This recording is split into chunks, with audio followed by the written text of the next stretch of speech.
Lilium has successfully tested its all-electric vertical takeoff and landing jet for the first time. The basic concept of a VTOL is that it has the benefits of a helicopter in terms of taking off and landing without requiring a huge runway and hovering in one place, but once airborne, it can still achieve the higher top speeds of a fixed-wing craft like a jet. The Lilium jet, which actually isn't a jet, completed a series of tests using its two-seat prototype of the larger craft it eventually hopes to create. Lilium also marked the occasion by announcing a new five-seater design, which it envisions will be used for on-demand flying taxis and ride-sharing services in the future. The jet is unique in its use of electric power for both the vertical takeoff and the jet-powered components of its engine system. And Lilium believes this is a key ingredient in terms of making a sustainable vehicle that people will actually use in cities thanks to its minimal ecological impact. Using jet-powered flight once the craft is airborne also has big benefits in terms of energy economy once you're cruising through the air. Lilium says that it can get a range of 186 miles from its battery at a top speed of 186 miles per hour. So that gives you an hour of fly time, which is much more than what you'd get out of a large rotor-only vehicle with a similar battery capacity. Getting from Manhattan to JFK Airport, a trip that's usually just south of an hour by car, would take you about 5 minutes in this thing. More work is needed, but with several companies conducting successful test flights, it seems like the flying car may finally become a reality. Back in March, the Volkswagen Group dropped rendering concept images of its futuristic Cedric, an autonomous vehicle that would take riders to their destination at the touch of a button. No human driving required. At Auto Shanghai 2017, VW showed off a real version of its autonomous concept vehicle. As previously shown, the automaker has completely removed the cockpit in favor of pure passenger space, which would make it capable of level 5 autonomous driving.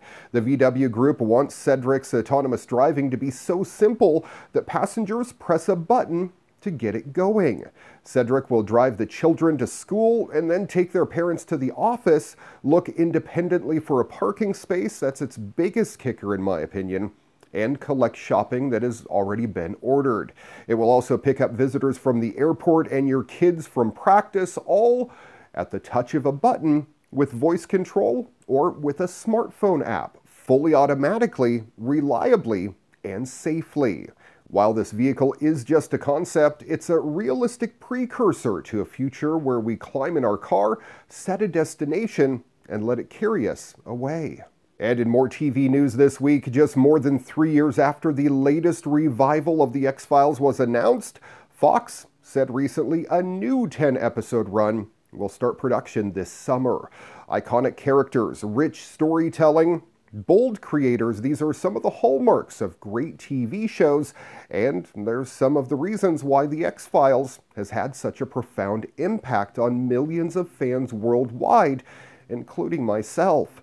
Fox President David Madden said the creativity, along with the brilliant work of David and Gillian, continue to propel this pop culture phenomenon, and we can't wait to see what fresh mysteries Mulder and Scully uncover in the next chapter of The X-Files.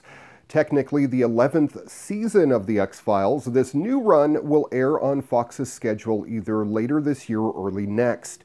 The previous 6-episode revival of the FBI conspiracy drama debuted January 24, 2016, and was said to be strikingly serious and silly at the same time, a lot like the original X-Files.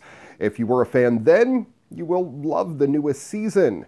Having spawned a couple of movies and a new, recently revealed audio production for Audible, including many of the original cast, the original X-Files TV show ran from '93 to 2002, with Duchovny stepping back as the obsessed Agent Mulder around season 8.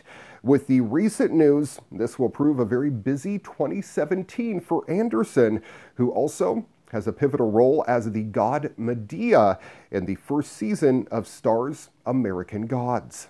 Elon Musk back in the news this week, as he seems to be every week, and he said his motive for Neuralink, the company that he recently founded to link the human brain with the machine interface, is to avoid artificial intelligence becoming other. A Twitter user asked the Tesla and SpaceX CEO whether his new firm was a counter for Skynet, to which Musk replied that it was the aspiration behind Neuralink. Skynet is a fictional, self-aware AI system in the Terminator movies that saw humans as a threat and sought to wipe them out.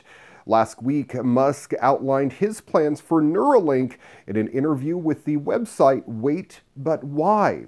The company plans to make micro-sized devices to achieve his goal of human-machine interfaces. Human speech is essentially a compressed version of the thoughts running through your head.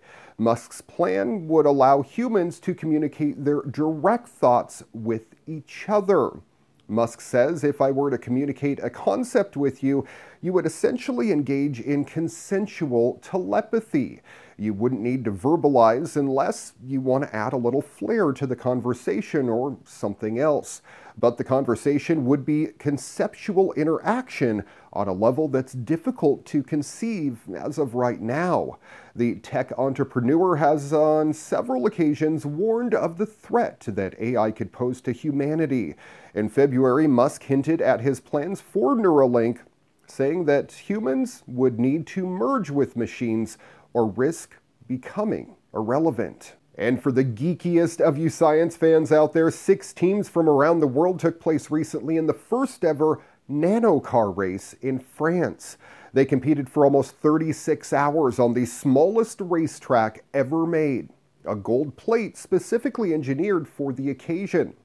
The car's drivers received training on how to use the new 4-tip scanning tunneling microscope at the French National Center for Scientific Research's Institute. But moving single molecules is still pretty tricky. Just placing the nanocars on the starting line took about 6 hours. The scanning probe tip can damage the molecules, explains James Tour, a researcher at Rice University in Texas and one of the leaders of the Austrian-American NanoPre team. Pilots had to rapidly manipulate the nanocars without touching them. The race had a clear winner. In under 2 hours, the dipolar racer, designed by Tour and Leonard Grill, a researcher at the University of Graz, Austria. Surprised by the unexpected speed of the dipolar racer, the organizers also gave a prize for the quickest nanocar on the gold track. That was the Swiss team. The race did have a serious purpose, though.